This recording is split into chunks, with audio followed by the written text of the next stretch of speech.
Minister of Industry and Commerce, Consumer Affairs, Food and Public Distribution and Textiles, Shri Piyush Goyal ji, amongst in our midst to operationalize the economic cooperation and trade agreement between India and Australia today.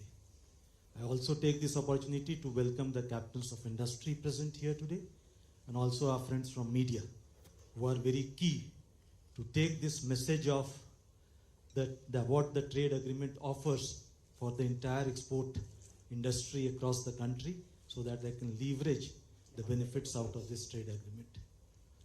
Under the leadership of our Honorable Minister, the Department of Commerce for the first time has achieved a unique distinction this year of operationalizing two trade agreements.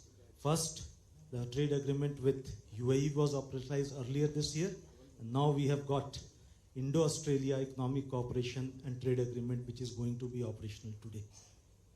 This agreement, which was signed on 2nd April 2022, after ratification from both the countries, comes into force today. Today truly is a momentous day for the trade and industry because this Indo-Australia ECTA brings together two major economies of the world. India, the 5th largest economy, Australia, the 14th largest economy, total with a combined GDP of more than $5 trillion. They are coming together to see that their trade in goods and services go scale up new heights.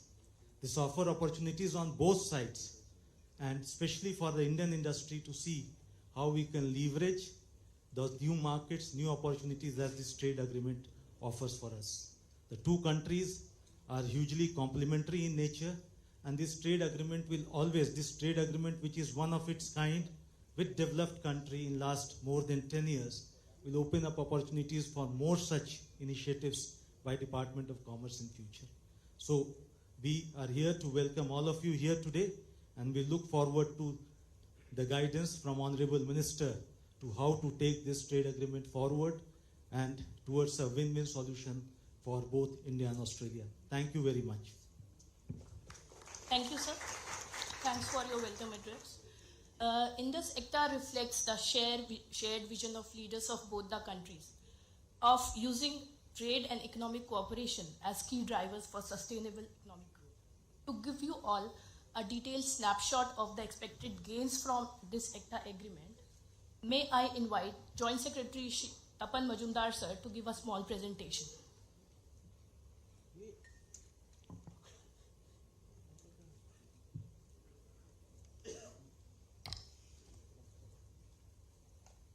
Honorable Minister of Commerce and Industry, Shri Piyush Goyal, DG PIV Mumbai branch, the industry leaders, the officials from EPCs, friends from media, and officials from various government departments, as well as others. Very good morning to all of you. All of you are aware that this agreement, which was signed on 2nd of April 2022, has come into force from today. And most of you are aware of the broad features of this agreement, but I will take through some of the important features of this agreement, which will be giving some highlights on what are the major gains, as well as what are the contributions we will be having under this agreement. Now, as has been told to you just now, that this agreement was signed on 2nd of April 2022.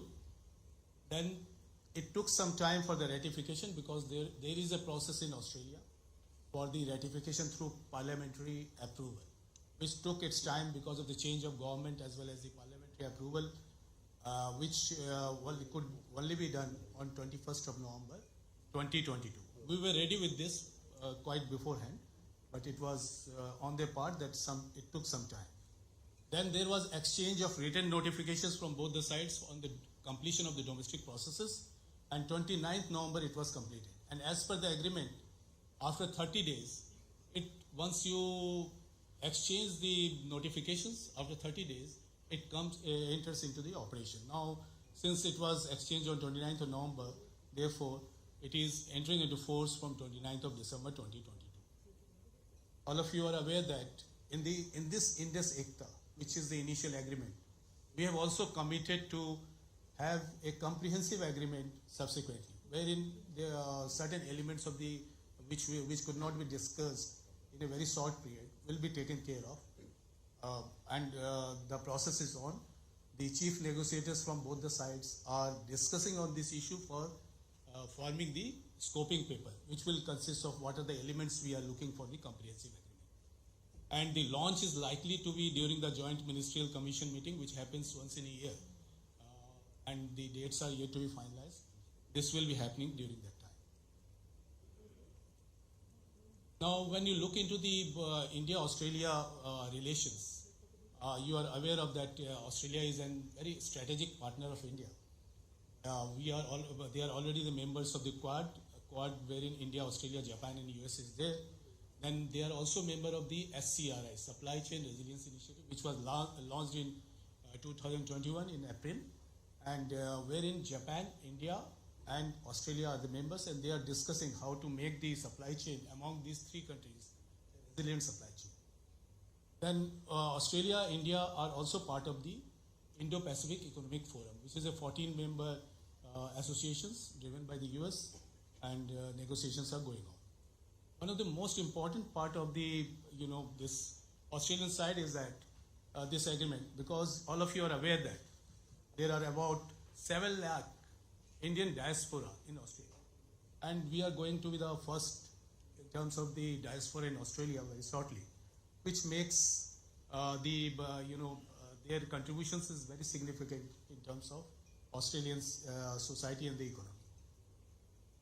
India-Australia Ekta, if you look into the India-Australia Ekta, this is in the last 1 decade, after Japan and Korea, this is the first agreement with a developed country. In between, we had certain agreements, but those agreements were with a developing country. But after a decade only, we can have an agreement with a developed country. Now we are negotiating with a number of countries. And this agreement has one very peculiar thing, is that unlike some of the other agreements, this agreement entails a complementarity. It means whatever they are exporting, those are required by us, and whatever we are exporting, they are not competing with their own productions. So therefore, there is a huge complementarity between the production lines as well as the services provided by India. Now, if you look at the figures, now we estimate that with the signing of this agreement, the total bilateral trade is expected to cross $45 to $50 billion in 5 years. Today, it is about around $31 billion, goods and services taken together on a bilateral trade. And similarly, India's merchandise exports is going to increase by about $10 billion in coming 5 years, which is around now $6.7 or $7 billion.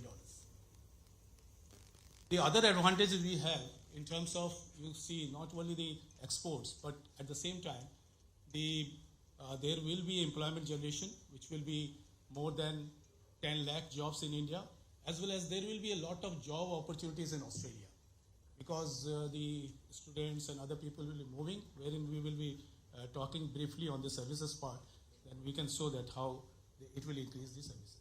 Another important aspect of this agreement is that since there will be a import or transfer of technology, or as well as the Australian investment in India, there will be an advantage of gaining higher technology from the Australian side, whether it is engineering, electronics, pharmaceuticals, as well as medical devices. More than that, there are aspects of investments, increased investments from Australia. They have a huge superannuation fund, more than $3 trillion, and they are investing in a number of countries. Therefore, this is also an opportunity to have investment from the such funds. Then I come to the goods. On the goods side, this is the only agreement wherein you have got 100% tariff liberalization. They have given zero duty for 100% of your tariff lines. Therefore, all your exports, whether you are exporting today or you are going to export tomorrow, all will be reaching there at 0% customs duty. There won't be any customs duty. They have an average of 5% customs duty on a number of products. Now the sectors which will be benefited because of the customs duty reduction on the Australian side includes our all labor intensive sectors: textiles, apparels, agriculture, leather, engineering goods, jewelry, pharmaceuticals, as well as furniture and sports goods. As of now, we are not in a level playing field with our neighboring countries also, because they get an elimination of 5% duty on the Australian side. But as of now, you will be also getting the 5% exemptions on duty. Then at the same time, you will be also on the import side, since Australia is exporting most of its raw materials to us. You will be getting the raw materials at a cheaper rate, whether it is a cotton of 28 millimeter and above length, or it is a coal or some other items that you will be getting at a cheaper rate. Now, if you look at the composition of the India's imports from Australia, you can see 96% of the imports from Australia, which is what is happening, is primarily the intermediate goods or the raw materials, and remaining only capital goods 1% and consumer goods only 3%, which are essential for the Indian economy as well. But when you look into India's exports to Australia, our majority of exports are consumer goods as well as the capital goods. Our intermediate goods and raw materials constitute a minor portion of our exports, which is a good indication that we have a complementarities as well as we can progress with the exports. When you come to the services side, Australia has taken a wide-ranging commitments for about 135 subsectors. If you look at their WTO commitment, they have about 100 commitments, horizontal commitments for the subsectors, but here they have taken commitment with the Indian side on 135 subsectors, which will definitely promote certainty among the Indian exporters, because they will not be able to change that. It is a part of their commitment. One of the biggest achievement of this agreement is on this double taxation avoidance agreement amendment. This agreement was signed sometimes back in 1991. Since then, because of certain anomalies in the Australian legislation, they were like our Indian companies, primarily the IT and ITS companies who were exporting from India, their turnover was charged with the income tax therein.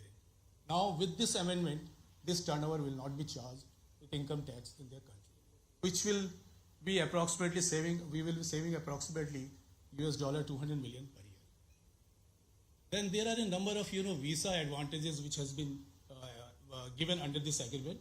One of the most important visa advantages is for the Indian students. Now, after the completion of the studies, they will be able to avail this extension of time to stay there and even look for a better job from 18 months to 4 years, depending on their qualifications and the degree they achieve there. Similarly, there are annual quota for 1800 for yoga teachers and the Indian chefs, which will be helpful because there are number of demands, particularly for the yoga teachers and Indian chefs in Australia. Then we have a work and holiday visa also, and above that, there will be a number of mutual recognition agreements on the part of the Australian side. Now, coming to the last part of my presentation here, I would like to tell you, this is for the first time, all the notifications, required notifications, whether it is a customs notification or the DGFT notifications for operationalizing this agreement has been put in place beforehand. And if you are unable to access anyone, all of them are available on the website. We have also circulated through WhatsApp and other messages. If you have any difficulties, please get back to us. In the meantime, we have conducted some of the activities wherein we will disseminate more and more information to the exporters and those who want to have these information. Like we have industry outreach programs. Now we are conducting continuously the industry outreach programs with a number of countries, in the number of cities, and not only tier 1 cities, but tier 2, tier 3 cities also. This will be helpful to all of you. And in case of any difficulty, you have the help desk mentioned herein, which will be put in the website also. You can contact us so that we promote our exports. With these words, I will stop here. Thank you.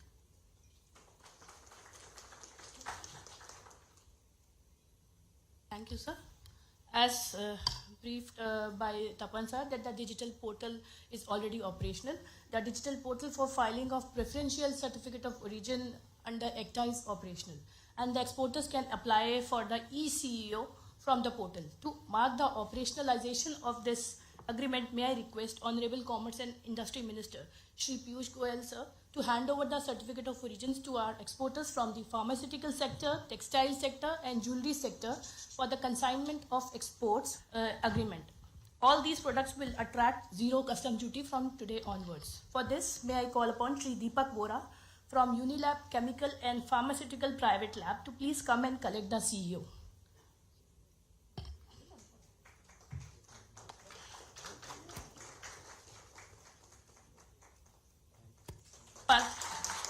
Thank you, sir. All these products which are dispatched will attract zero customs duty from today onwards. Now may I request Shri Rakesh Lakhanpal from Shirts International to please come and collect the certificate of origin.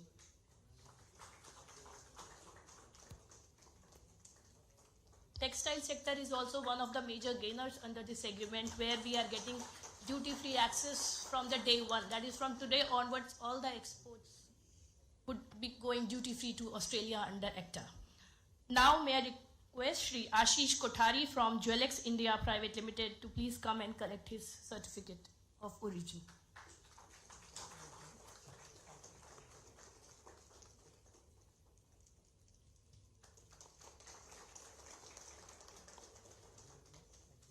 Thank you, sir. Mr. Ramneek Mehta from Venus Jewels. Sorry, I'm really sorry. Mr. Ramneek Shah from Venus Jewels.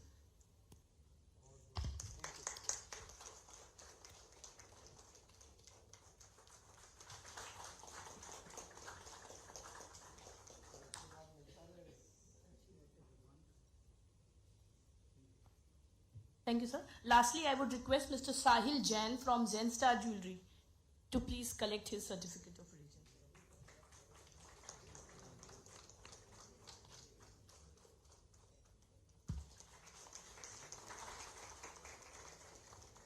Thank you, sir. This agreement was negotiated and now being implemented in a very short span of time, and would not have been possible without the constant guidance, motivation and exemplary leadership of our Honorable Commerce and Industry Minister Shri Piyush Goyal sir. It was mainly due to his personal involvement and exhortation that this remarkable agreement could be concluded, signed and now entering into force in such a short span of time, in spite of the prevailing COVID pandemic. May I request Honorable Minister sir to say a few words and share his valuable thoughts on this occasion. Sir.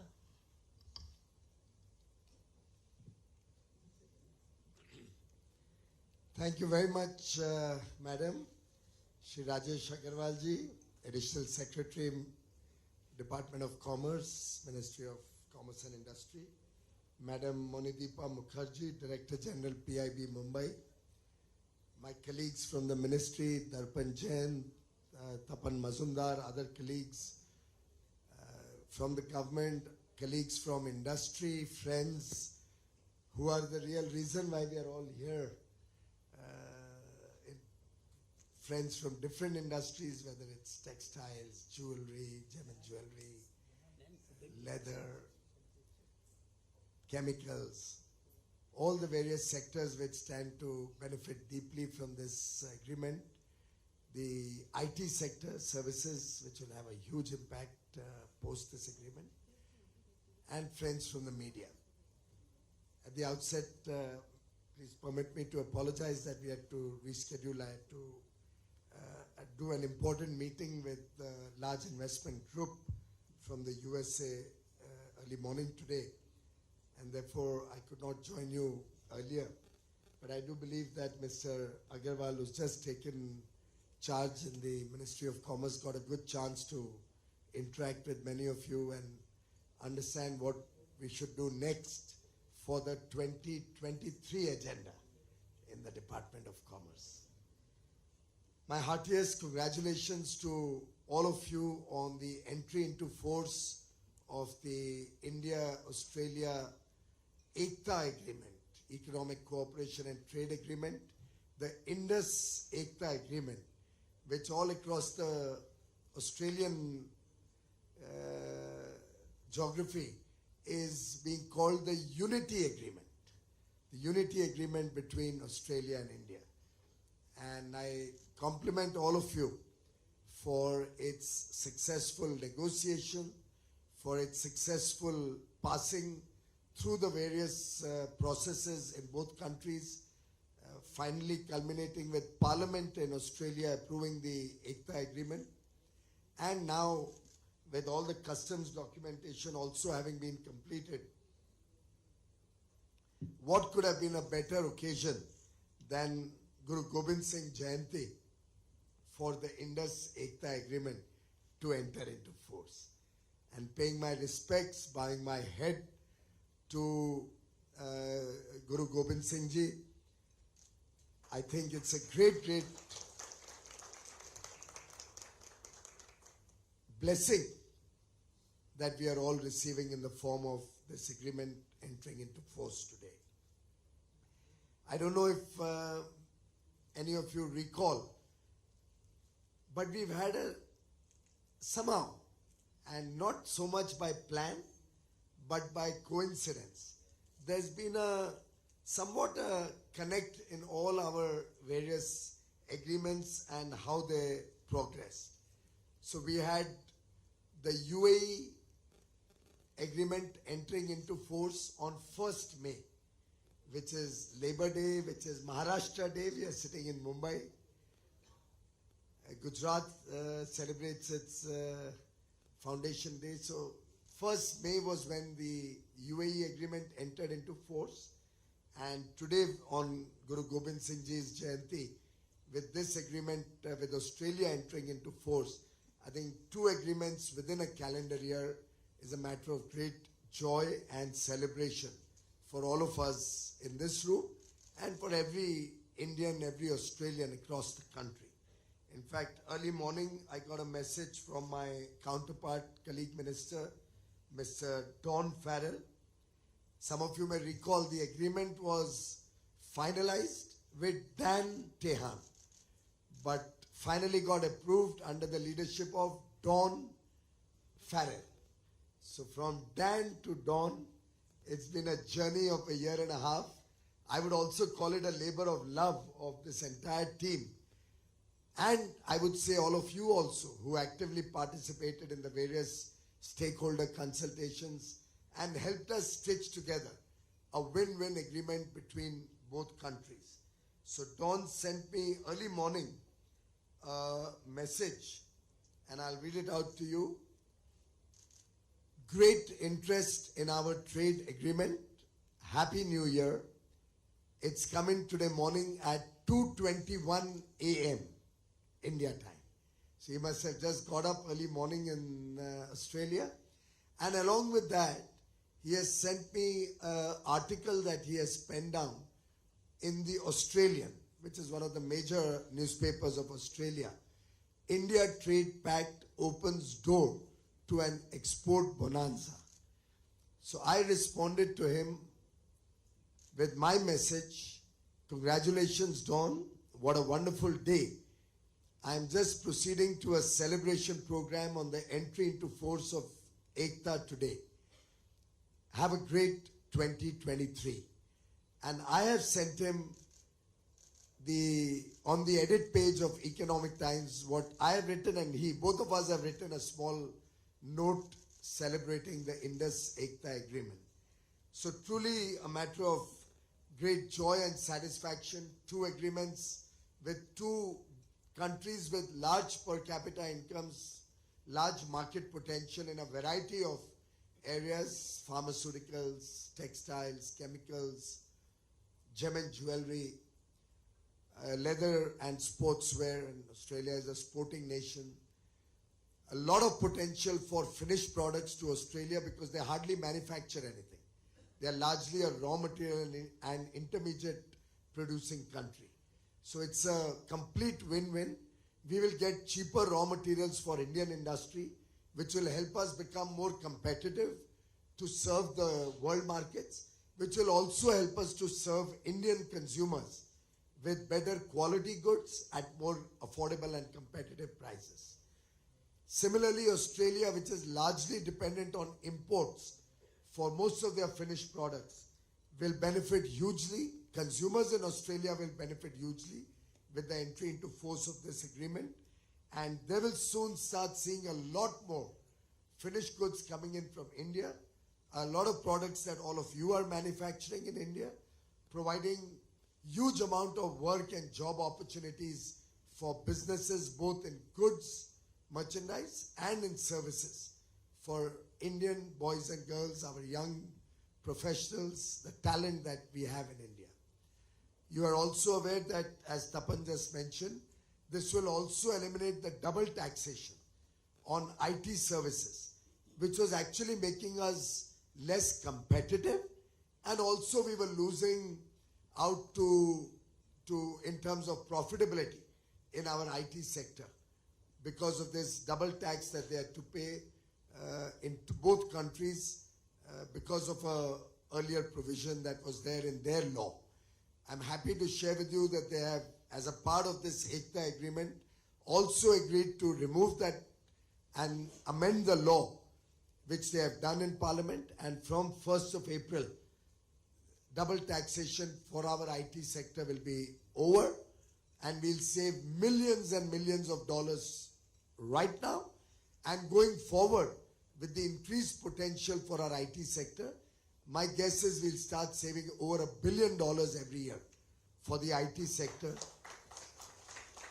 maybe 5-7 years down the road, which will of course give us a competitive edge and help us create lots and lots of jobs also in the services side and in the IT sector, both in India and in Australia. Friends, it's also an important point to recognize that in terms of sensitive sectors, we have not had to give up on any sensitive sector where Indian industry or Indian farmers or Indian agriculture could have faced any stress.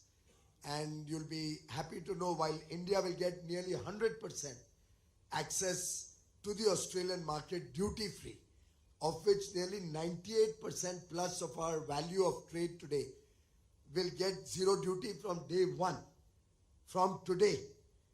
And just a few items, I think 100 items or so, 100 lines, which is probably 10, 12, 15 items, where we will get the zero duty in over the next 5 years. But there also the trade value is barely 1.5% currently. And that will of course go up when they also start getting the duty benefit. Whereas products like agricultural products or dairy, areas which were very sensitive for India, but without which Australia has never done an agreement, have been kept out. So our dairy will be protected, our farmers will be protected, and I must thank the Australian government, both the previous government and the current government, for their huge support and the sensitivity which they displayed while finalizing the agreement. In fact, if I may share with you some happy coincidences or some happy experiences while negotiating, and some of you have been a part of that story, you may remember it, but many of you I see in the room, particularly the Bombay business persons, don't know much about how this agreement went through. The Mumbai press also is not familiar. So I'll take a couple of minutes to share with you where this agreement took the turning point. You will all recall that Australia and India were doing trade negotiations for decades. And somewhere about 10, 12 years ago, it was aborted. And India decided to get into the RCEP negotiation in 2012 or 13 under the previous government. And personally, I think entering the RCEP agreement would have been the death knell of manufacturing and several other sectors in India. Because RCEP was nothing but a free trade agreement with China. And we would have actually thrown our whole Indian industry to very, very unfair competition from a non-transparent economy like China. And Indian industry was petrified. And I use that word with great responsibility. When I started engaging with stakeholders, with industry captains, with associations, retailers. I went through the entire Indian industry segment across sectors. And nobody was happy with it, with RCEP. I wonder why and with what consultation the previous government had got into the RCEP negotiation in the first place. And I must thank Honorable Prime Minister Shri Narendra Modi ji for having the ability and the decisive leadership to say no in front of world leaders to joining RCEP. On 4th of November 2019, when he stood up in Bangkok in front of all the leaders of 15 other countries, all the ASEAN countries, Australia, New Zealand, Japan, Korea, China, all their top leadership was there. And Prime Minister Modi boldly stood up and said the RCEP does not meet the principles or the guiding areas of agreement on which RCEP was first conceptualized, and therefore India chooses not to join RCEP. I think it was a day where almost the entire country celebrated back home in India that India was not joining RCEP. We already have a free trade agreement with all the ASEAN countries, with Japan and Korea. So 12 countries were covered. Today, Australia gets covered. That's 13. New Zealand, our total trade is about $300 or $350 million. Very small country, very far away, very small interests both ways in terms of trade. Though they are very keen to do an FTA with India, but really we don't have the bandwidth right now in my ministry to be able to start one more negotiation. And the 15th was, other than us, was China. So effectively we would have landed up doing a free trade agreement with China. And therefore, walking out of RCEP was one of the most prudent, economically wise decision that India could take. And the world appreciated and recognized this decision as being in the best interests of India and Indian business and the people of India. Soon thereafter, the Australians started talking to us as we had all expected. In fact, New Zealand also talked to us, but we've not been able to give time to that relationship as yet. We'll look at it at a later date. And I was just looking up my calendar. It was on 30th September 2021. 30th September that Dan Tehan, the then Commerce Minister, International Trade Minister, came to New Delhi, and we had slated delegation level talks post-lunch, and then the launch of the FTA was to be announced. I don't know what happened, but we just thought, let's have a cup of coffee before we get into the delegation level meeting. Tapan was there, Darpan was there, and we retreated into a small room which was probably just about the size of the stage, just a small room like this. We got into a room and started talking. And friends, that conversation went on for some 4 hours. We talked to each other one-on-one for 4 hours. And in that 4 hours, we almost finalized the free trade agreement. The understanding, the deep understanding that was created in those 4 hours, the agreement that we both came to, that every issue which is sensitive to India, Australia will recognize that and not labor it. And whatever is sensitive for Australia, we will appreciate that and we will not push for it. We literally that day decided, and for the first time ever, Australia has done a free trade agreement without dairy and most agricultural products. At that time we decided, I said it's going to be impossible for me to open up dairy. Millions and millions of our farmers and small income people, families are dependent on it. It's their supplementary income, and they cannot compete with small dairy farms, with some of them even as small as 4 or 5 livestock or 10, 12 livestock, some with 2 livestock. will not be able to compete with your large farms. And I must appreciate and place on record that the Australian government was very, very sensitive, very considerate, and gave us full cooperation throughout the negotiation. Those 4 hours set the ground rules. In that we discussed this income tax, double taxation also for IT. I spent a lot of time in explaining to him how that is not fair and hurting India. We even called in, I think, Rajesh Booth, the JS from Revenue, briefly into the meeting. We had our lunch also sitting there, while all the senior officials were pacing outside, very worried what is cooking inside. But what was cooking was what we are entering into force today. And friends, I'm sharing this with you because soon after that, if you recall, there was another wave of COVID in Australia, then a wave of COVID in India, because of which through October, November, December, we could not do any meetings. There was no travel between Australia and India. No meetings were held except, I think, 1 or 2 VCs which I saw on my phone with Dante. And some official level, small talk, nothing of significance. On 31st December, around the same time, 2:21, where Dawn sent me the message today, or maybe a little earlier than that, since the New Year comes in first in Australia. They were celebrating 1st January 2022, and on television I saw Sydney Harbour all lit up and lakhs of people out there celebrating the New Year. So I called up Dan and I told him, guys, COVID seems to be over. You are celebrating and back in action. So let's get cracking on our agreement.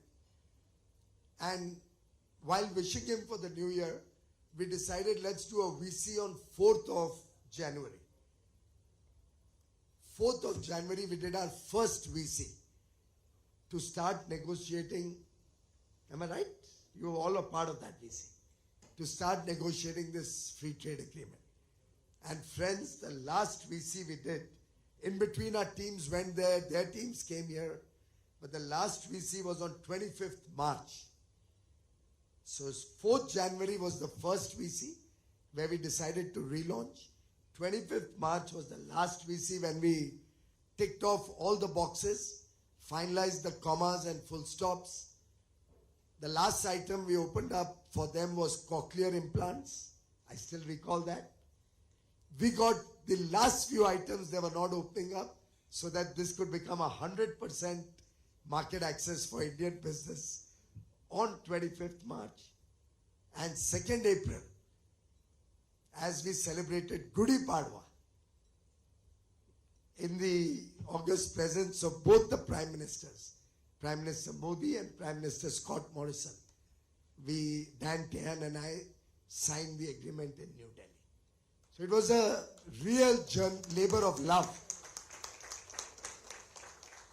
working through this agreement. So while technically this started on 30th September, ended on 2nd April, the actual practical work started on 4th January, ended on 2nd April. And I was just calculating the number of days from 4th January to 2nd April. Friends, it comes to 88 days. The same time that we had taken for the UAE agreement. That also was finalized in 88 days exactly. You must have heard me mention that earlier. It's a coincidence that I've just discovered. So you can see 27 days of January, 28 of February, 31 of March, and 2 days of April. I've just done the maths and it came to 88 days. I'm just sharing these small nuggets because all of you are part of this journey. I remember in this very hotel, in the room across on the other side, I did the last stakeholder consultations. You recall that, Tapal? Where we did with engineering goods. Mahesh Desai was there. I don't know, he's not here today. You were there that day? So we did our engineering. Yeah, you were from the steel industry. Right, so steel was there. Engineering was there. I remember the longest meeting was with wine. Rajiv Sawant from Sula and many other wine industry people were there. It was a remarkable journey. I think you also came. Gems and jewelry also had come. Textiles had come. So we've had some wonderful engagements with all of you being a part of this journey. Thank you very much for all your cooperation, your support, for your willingness to open Indian markets also, your confidence that you can stand up to any competition, and your commitment to make India a great nation. Truly appreciate each one of you. I pray for your success. I pray each one of you benefits hugely from this agreement. This is a beginning, the second beginning after UAE.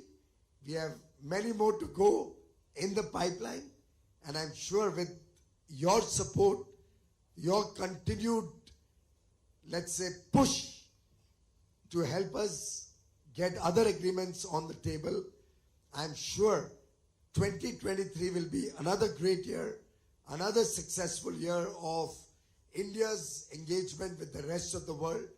India today works from a position of strength.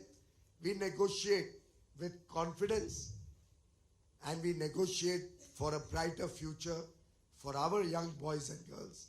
We negotiate for opportunities, for jobs, for work, for startups, for technology, for research, for innovation, for education, for health.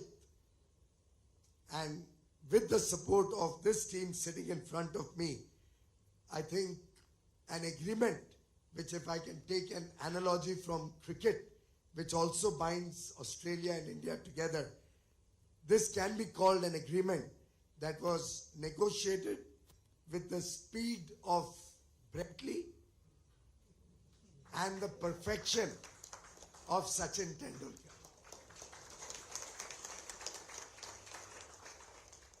So, happy New Year to all of you.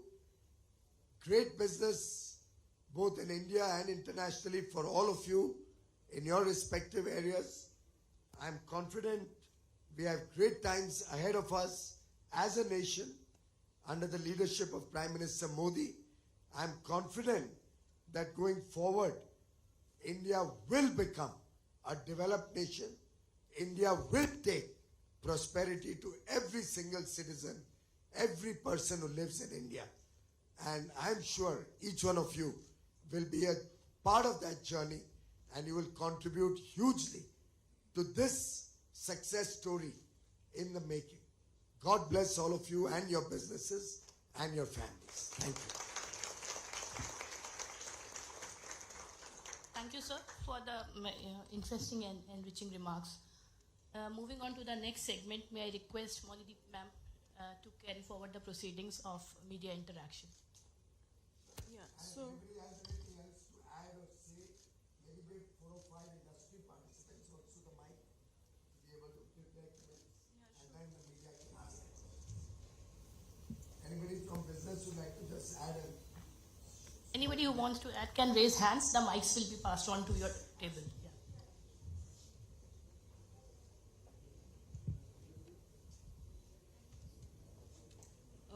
when you're asking the question, I request our friends from the media to please introduce yourself and your organization. industry first 4 or 5. Sure. Good afternoon, sir. I represent the Cotton Textile Export Promotion Council. Sir, to begin with, at the cost of repeating, I thank you for this agreement, sir. It's a momentous one, and we are lucky. Mic thoda aise pakad लीजिए. We are lucky to be part of this momentous occasion and these times, sir. On our part, we are looking at it as a great opportunity to increase the exports of made-ups and fabrics to Australia. Presently, our made-ups, we have a share of about 13% in Australia's imports. We are confident of doubling this in the next 2 years, sir. Thank you, sir.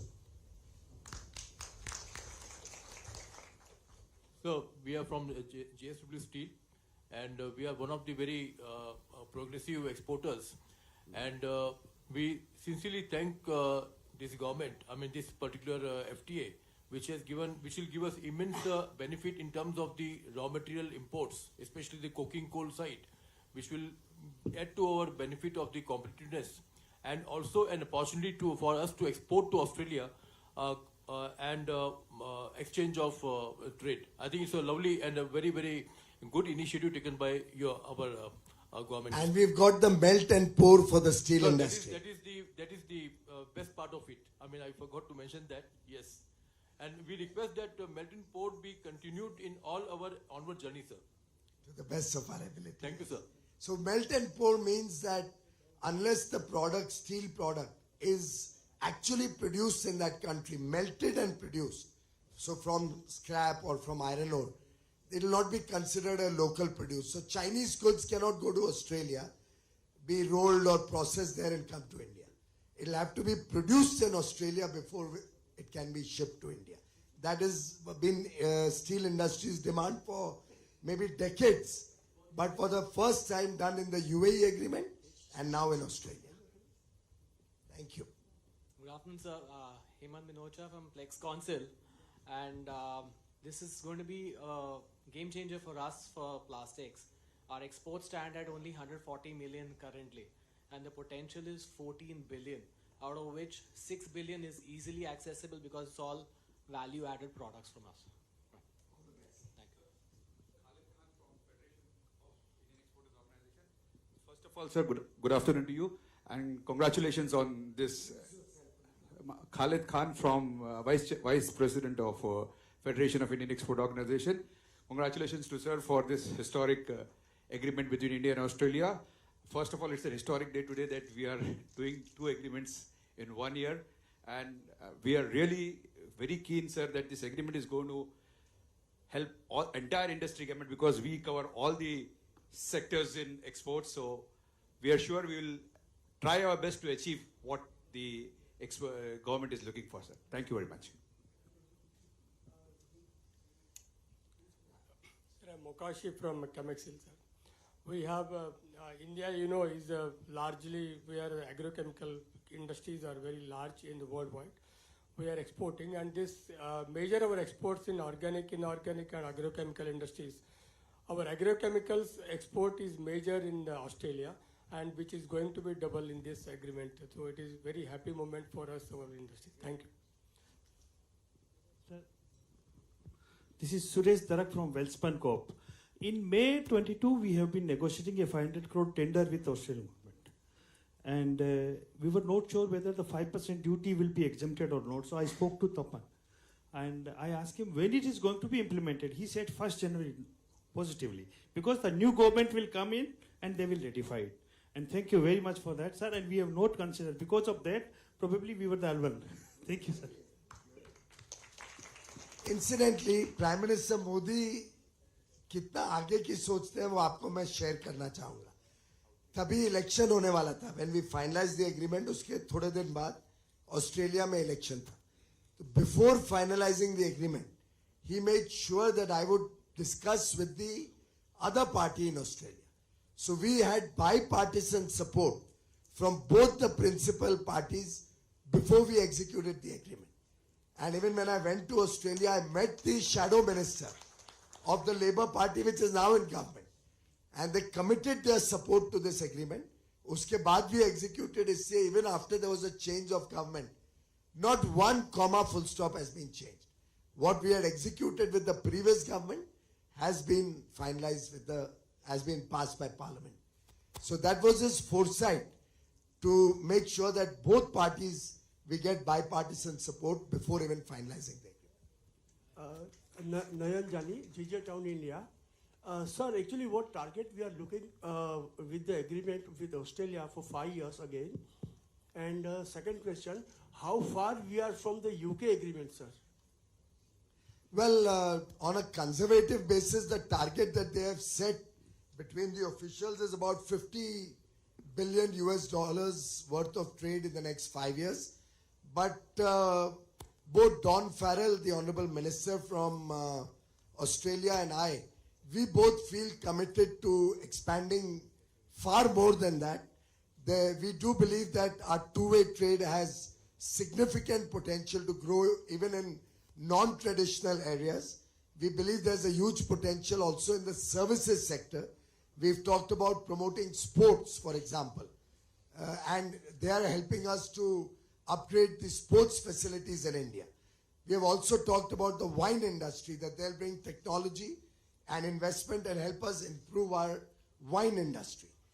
Apart from the traditional sectors, for example, gem and jewelry, textiles, pharmaceutical, we have an accelerated pathway by which our pharma industry will get a very speedy regulatory approval to start marketing in Australia. Auto industry, we are hardly sending any automobiles, but SUVs, electric vehicles, all of this, there's huge potential. So I think my own sense is Don and I both agree that we can do far more than $50 billion. Sir, Vipul Shah from Gems and Jewelry Export Promotion Council. First of all, heartiest congratulations. Our sector will benefit a lot, sir. Currently, which we are doing $400 million. We expect it to cross $1 billion in next 5 years. And sir, thank you again. And I would like to share, yesterday, we had this seminar in Surat for this Ekta, and there was a huge participation from almost more than 250 people from all different sectors, and they were really excited about this, and really they have all sent a congratulatory message and wishing the government a fantastic job, sir. Thank you. Last, after Yes. that, the media is there. Sir, on behalf of the Regional Engineering Export Promotion Council, heartiest congratulations to all of us. It is a historic trade agreement. And if we look from the steel front, I mean, it is a complementary, what Mr. Agarwal has used the word complementing to each other, because they have the good raw material, mineral resources and technology available in that country. And India is looking for that thing. So it is going to complement our manufacturing industry, because they have very limited manufacturing setup, and they believe in more on the mineral resourcing and the technology providing. And this is certainly going to give us the good opportunity to create India as a global hub for the export of steel items, and our target of 2047, we are looking for 100 million ton export. I'm sure this trade agreement is going to support us in a big way. So thank you once again very much, sir.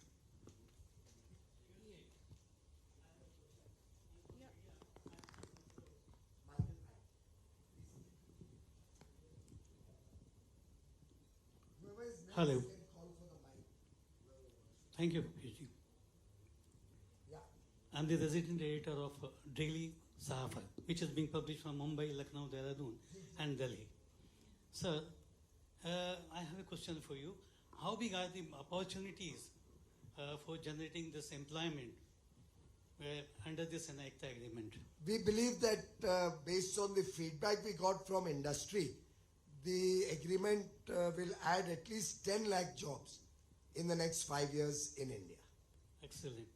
And I didn't mention about the UK. Incidentally, the UK Minister, Kemi Badenoch, was in India earlier this month. And we've had very good discussions and engagement. And on many areas, we've come to a common understanding, very similar to what we did with Australia. So we had an extensive round of discussions, decided that let's keep the sensitive sectors out and focus on low-hanging fruits and proceed faster. So we do hope that this calendar year will give us at least a couple of very good news in terms of new international agreements. Sir, Ashish from PTI. So UK would be this calendar year, and what would be the other ones which are, because you're working, seem to be working in a very time-oriented sort of a way. So what would be the other one, low-hanging ones? I think Canada, an early progress trade agreement, EPTA, with Canada is another area where I received again a message from my counterpart from Canada 2 days back. I think it was on Christmas Day, and really looking forward to connect in the new year. And our teams are going to Canada end of next month, January, for the next round of discussion. So January we have discussions next round with UK, with Canada, and with European Union. So you can imagine what's happening in the Commerce Ministry. Literally, they are all on, and we have an IPEF meeting. No, not IPEF. We have a trade policy forum also in January in Washington. Then February we have an IPEF meeting in India. So this whole period is going to be full of high octane activity. So at least 2 of them you expect it to be signed in the calendar year, sir. Just to... I am a born optimist. So at least 2 बोल रहे हो तब तक ठीक है. 2 नहीं बोला अच्छा किया आपने. अगर 2 बोलते तो मुझे थोड़ी चिंता होती. But at least 2, that's the right spirit. Sir, recently, former Chief Economic Advisor Mr. Subramaniam wrote in Foreign Policy expressing some concerns about how the tariffs set by the ministry are not helping the PLI scheme. How probably India is a bit inward-looking. India is inward-looking in its entire sort of spirit, and also how the entire creating national champions issue is probably doing disservice to Indian enterprise. With due respect to the former CA, everybody has a viewpoint and has a particular direction in which one believes with conviction that he is on the right thought process. The former CA is one of those who believes in completely opening up all businesses to free trade. We believe that it is important that we calibrate the opening up so that Indian industry gets enough time to mature, develop themselves, and be able to compete on fair terms. So PLI is one of those schemes which will help Indian industry. जिसको बोलते हैं जैसे motorcycle कैसे start करते हैं, उसको एक kick start देना पड़ता है. तो PLI is that kick start. It's an effort to support Indian industry in initial period for first 5 years, so that it gets the kickstart, creates the competitive edge, creates economies of scale by creating large global champions or global scale manufacturing, and has the ability then to compete with the rest of the world on an equal footing, because consumers also want affordability. You cannot keep protecting a sector for the rest of the life. So I think what this government under Prime Minister Modi is doing is both. We are opening up in a calibrated manner, but before we open up anything, we are strengthening Indian industry. And we open up once the industry themselves comes on board and says, yes, now we are ready to face any competition. For example, auto components. I've had so many engagements with auto components, the engineering sector, the steel sector. वो बोलते हैं हमको zero duty access दिलाओ आप दुनिया में. भारत पे जिसको जो भेजना है zero duty पे भेजने दो. We can compete with anybody in the world. That is the courage of conviction today of Indian industry, which is why we are proud of our Indian industry. And we are doing a very calibrated, modulated opening up, supporting industry wherever they require, and that also support comes out of studies done jointly by private sector, industry associations, and government acting as a facilitator, the scale committee, which guides us which are the sectors which need that support. So it's a very, very professional approach and a collaborative approach between industry and government. Sir, hi, Shama from Doordarshan. Sir, here. Sir, here. How will the MSME sector benefit from this agreement, ECTA? Madam, the maximum exports are happening through our MSME sector. And obviously any growth in export will help MSME more than anybody else. Point 2, large industry very often can still manage because of economies of scale with some duties. MSME gets really hurt. MSME works on very tight margins. So with this going away of the import duty and becoming zero with Australia, I think the maximum direct benefit will go to the MSME sector, because they are the ones who create jobs and they are the ones who will be able to use the benefit of the duty becoming zero. And lastly, keep in mind, every large industry needs a big ecosystem around it of MSMEs. The steel industry people here. The steel industry may be a large, they may have invested maybe 50,000 crores in JSW Vijayanagar or in Dolvi. But around that there will be thousands of MSMEs who are suppliers to the main plant. And then there will be thousands of MSMEs who buy from the main plant. In both respects, the final beneficiary, even though a certain thing may look like a benefit is going to a large unit, it actually helps the competitiveness of India as a whole, and the biggest beneficiary is the MSME, either directly or indirectly. Hi, sir. Aishwarya from ET now.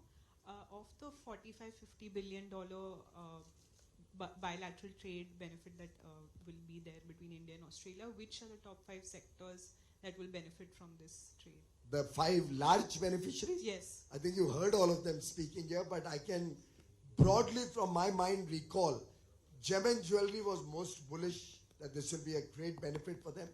Textile was extremely confident the benefit will be big for them.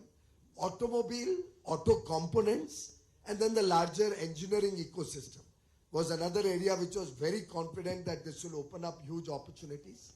The pharma sector, they are large importers of medicines and pharmaceuticals. This generics going from India will help them reduce their cost of healthcare in Australia also, and will give huge opportunities for Indians.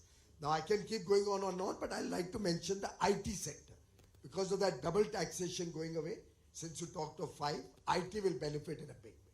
But otherwise, I think getting 100% of products access with zero duty will actually help the Indian industry as a whole. The plastics was so confident, friend from plastic industry. They don't have much of a manufacturing base. So they are largely dependent on imports.